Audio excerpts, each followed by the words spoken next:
So welcome, Sandra, our beloved, remarkable colleague. We so appreciate your leadership.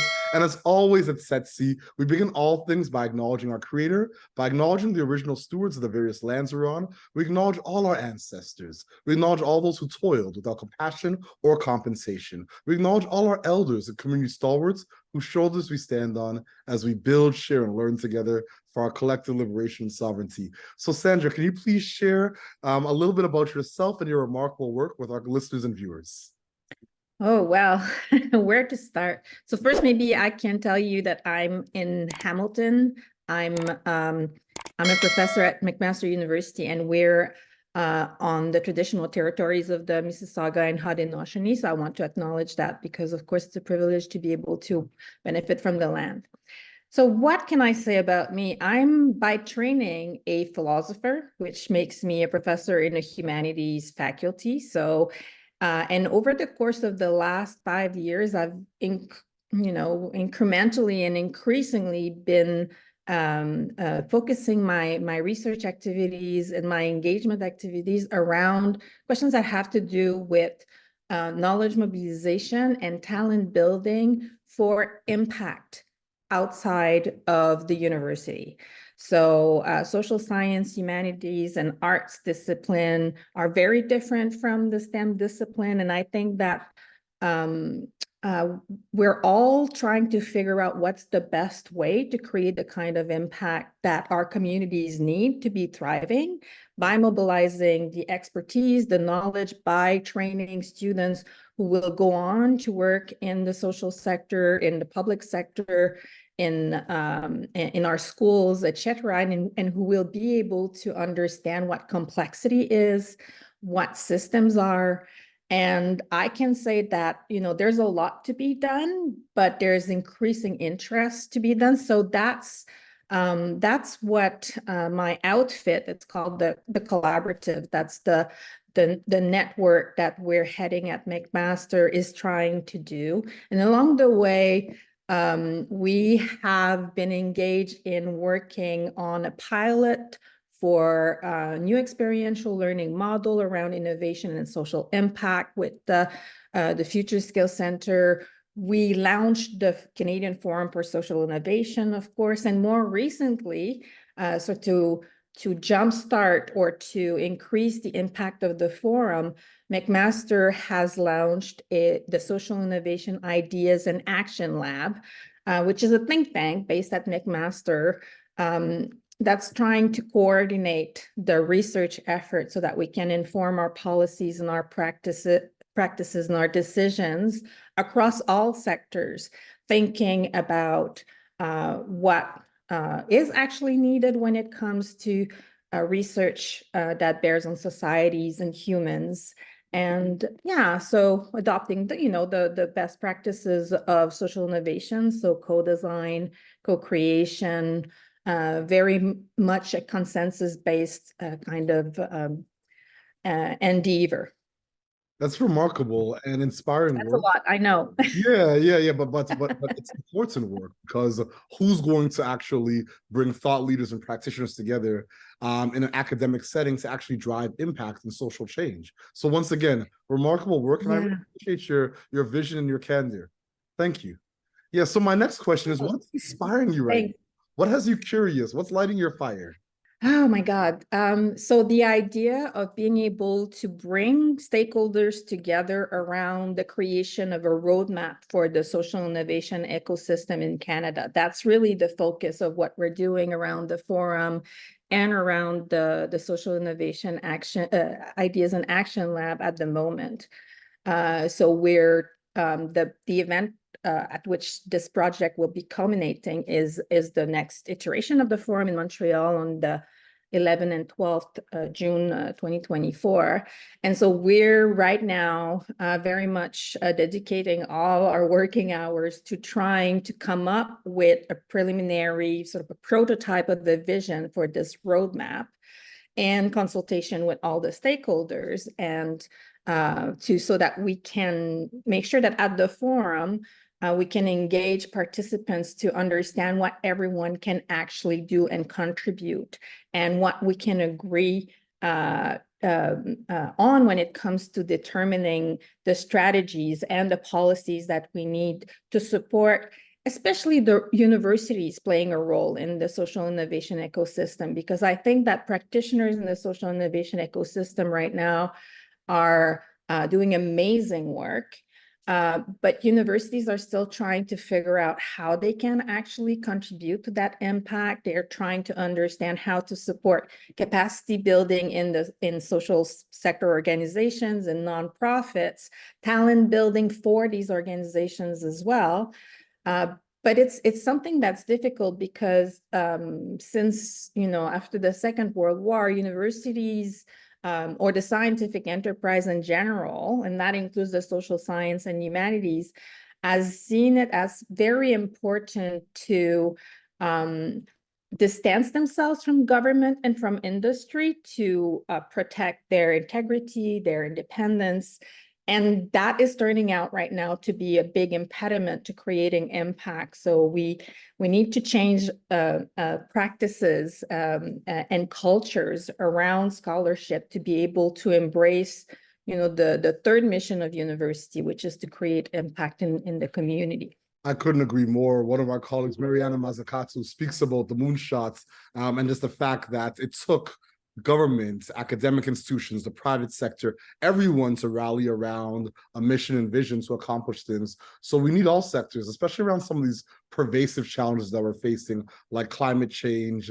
And so I couldn't agree more with all the sentiments that you shared. So my next question is, what challenges and barriers do you face in your work? And how are you and your team working to overcome some of these challenges and barriers?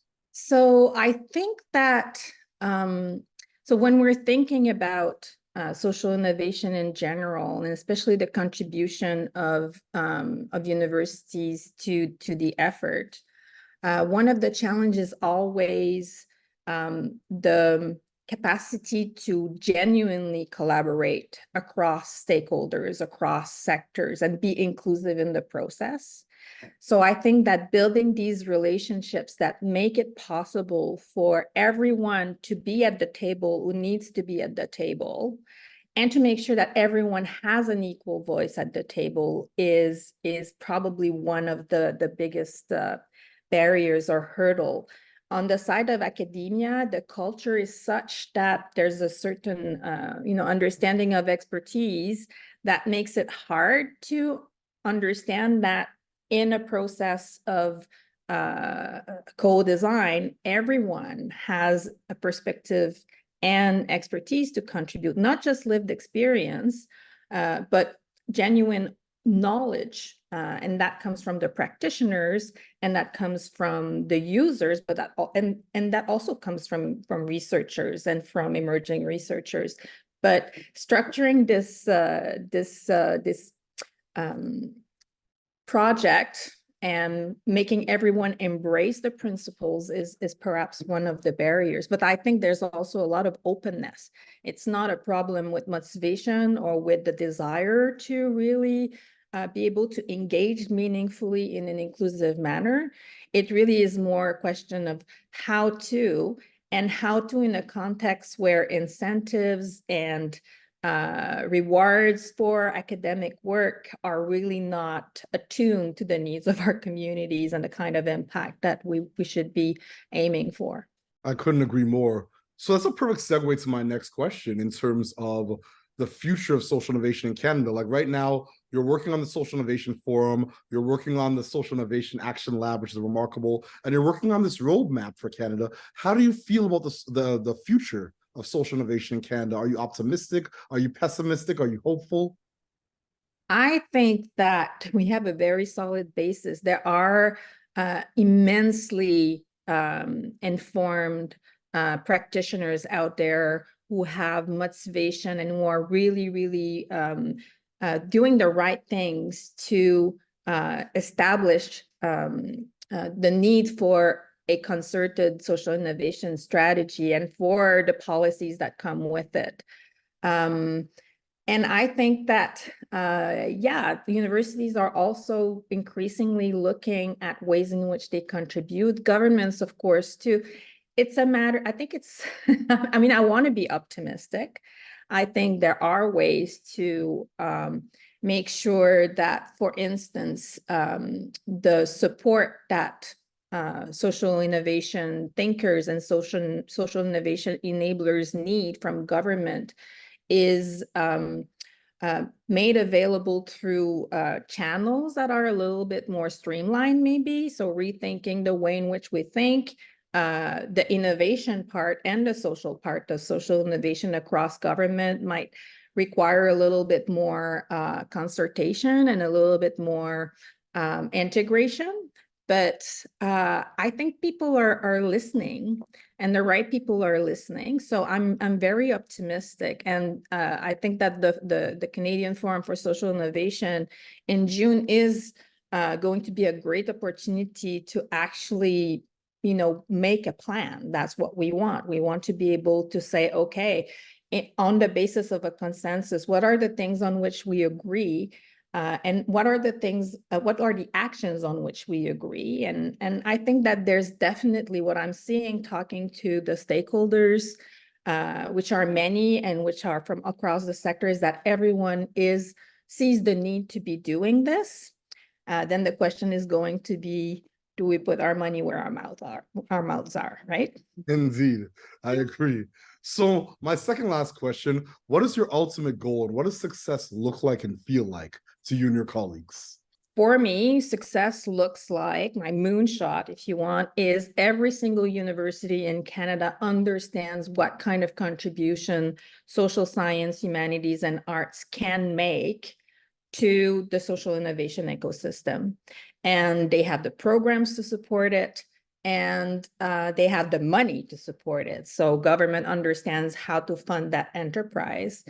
And that also involves maybe rethinking the way in which we understand campus community relationships. But yeah, universities playing their role as anchor institution in the innovation ecosystem is what I'm aiming for. But the good news is that universities are attuned to these needs. The partners we have, Universities Canada, for instance, are very much interested in being able to broker the knowledge that we acquire in the process and make sure that university presidents are informed. So, I mean, so it's good news, but that's my very ambitious and, I want to say, absolutely realistic aim. Indeed, indeed. And it definitely is realistic.